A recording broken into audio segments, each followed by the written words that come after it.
Hey Bible lovers, Tim Nichols here. In today's video with Pike Lambeth, we deal with the Fourfold Aim of Lockman.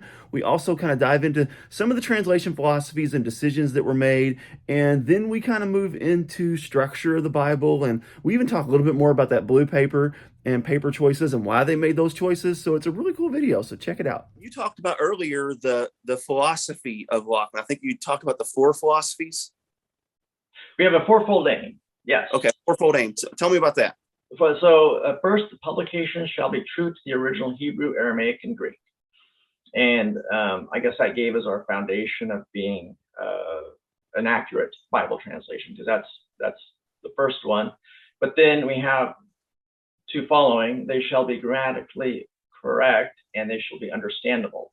Mm-hmm. So those two have to come into play and make sure that our text is understandable and clear. And then number 4 is that they'll give the Lord Jesus Christ his proper place. So we want all the glory to go to God.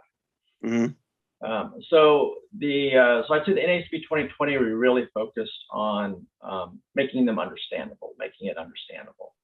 But we still have to keep it accurate and true to the original Hebrew, Aramaic, and Greek. Yeah, and that's a tough balance when language changes over the years. It's just like there's not much like the King James poetry. King James poetry is beautiful, but it's also often very difficult to understand. And I know the 77 reads a bit more like the King James, and the 95 kind of now it has a reputation of being wooden. I don't really understand the whole wooden. What does that even mean? What's it mean, wooden?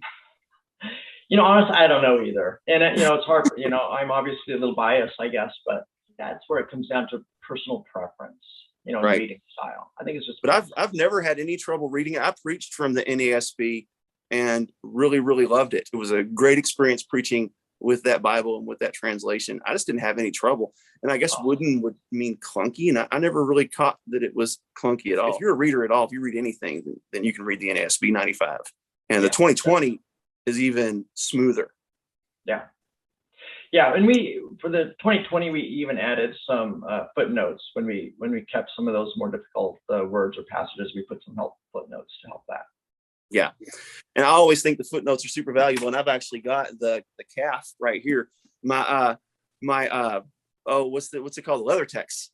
It's at the house, and I read from that at the house. But I really love the grain on this bad boy. It's just beautiful. Yeah, it is nice. I love the hubs. Another thing you all do a really good job on. I don't know who you all use, but the gilding. I mean, that gilding is pretty sharp. Nice. Nice.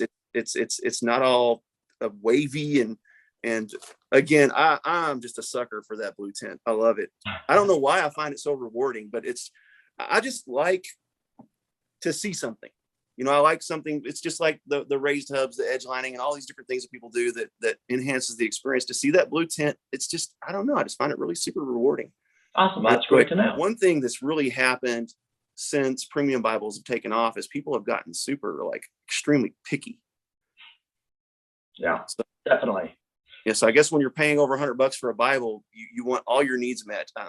It almost needs to be like a transformer Bible that can turn into whatever you want.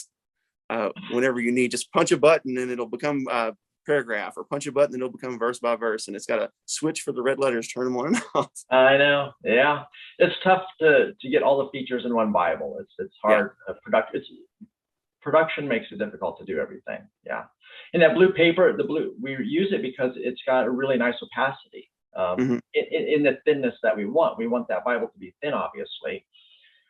And once you get that thin, there's not a lot of paper options. So that blue paper is actually the best option that we have to keep the price low.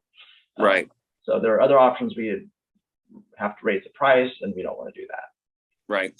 And the other thing I really like that you all did, just to brag a little bit, is I love that you put the book introductions off to the side. They're not in the way of the Bible. And I just think that's really cool. So you still have the advantage of your book introductions, but they're not in the way of the text. That's a super neat. I've never seen anyone else do that. I don't know if that's completely unique to you all, but I loved it the first time I saw it. Good. Yeah, I like it too, because for me, I was thinking, well, if you want to know what a book's about, then you have to turn to that book and find it in the Bible, why not just go to one section and you could scan all of them all at once without having to jump around?